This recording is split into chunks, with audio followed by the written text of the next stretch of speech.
Social hierarchy का क्या मतलब होता है, ये आज की इस वीडियो में सीख लेते हैं। सोशल हायरार्की का मतलब होता है सामाजिक वर्गीकरण, सामाजिक पद सोपान, सामाजिक अनुक्रम या सामाजिक पदानुक्रम। यानी कि समाज को जो अलग अलग स्तर पर बांटा जाता है या अलग अलग स्तर पर समाज का जो वर्गीकरण किया जाता है उसे सोशल हायरार्की कहते हैं। यानी कि ये सोशल हायरार्की जो है अलग अलग लेवल पर हो सकती है। यानी कि जो समाज में किसी व्यक्ति की, किसी ग्रुप की या किसी भी सोसाइटी की या किसी भी व्यक्ति की अलग अलग पैरामीटर्स पर क्या क्लास है या क्या उसका स्टेटस है, उसको सोशल हायरार्की कहा जा सकता है। यानी कि सबसे पहले अगर हम बात करें तो क्लास हायरार्की होती है। क्लास हायरार्की का मतलब होता है कि जो सोशियो इकोनॉमिक स्टेटस के हिसाब से, यानी कि सामाजिक आर्थिक स्थिति किसी व्यक्ति की कैसी है तो उसके हिसाब से उसको अलग अलग क्लास में रखा जा सकता है।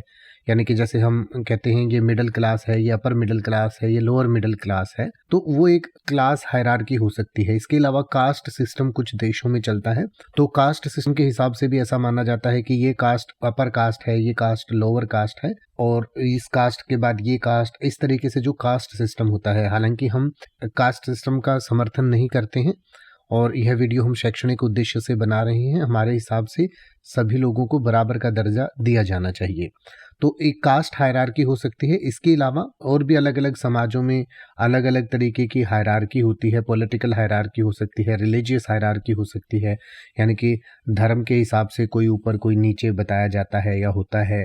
तो वो सब हायरार्की जो है उसको हम एक सामाजिक हायरार्की या सामाजिक वर्गीकरण कहते हैं। यानी कि समाज को कितने भागों में बांटा गया है या समाज में किसको ऊपर किसको नीचे रखा गया है या माना जाता है। इसके लिए कुछ एग्जाम्पल सेंटेंसेस आपकी स्क्रीन पर दिए गए हैं जिन्हें आप पढ़ सकते हैं और इसको और बेहतर तरीके से समझ सकते हैं। और इस सोशल हायरार्की को और डिटेल में समझना चाहते हैं तो इस वीडियो के डिस्क्रिप्शन में बहुत ही डिटेल से ये चीज़ें समझाई गई हैं, आप वहाँ पर समझ सकते हैं। अब आप ऐसे ही किसी भी वर्ड का मतलब हिंदी और इंग्लिश में YouTube पर सर्च कर सकते हैं। आपको मेरी वीडियो मिल जाएगी जिसमें आप बिना किसी फालतू बकवास के सीधा उस वर्ड का मतलब समझ पाएंगे। तो ऐसी ही वीडियोस को देखते रहने के लिए चैनल को सब्सक्राइब करें और बेल आइकन को प्रेस करें।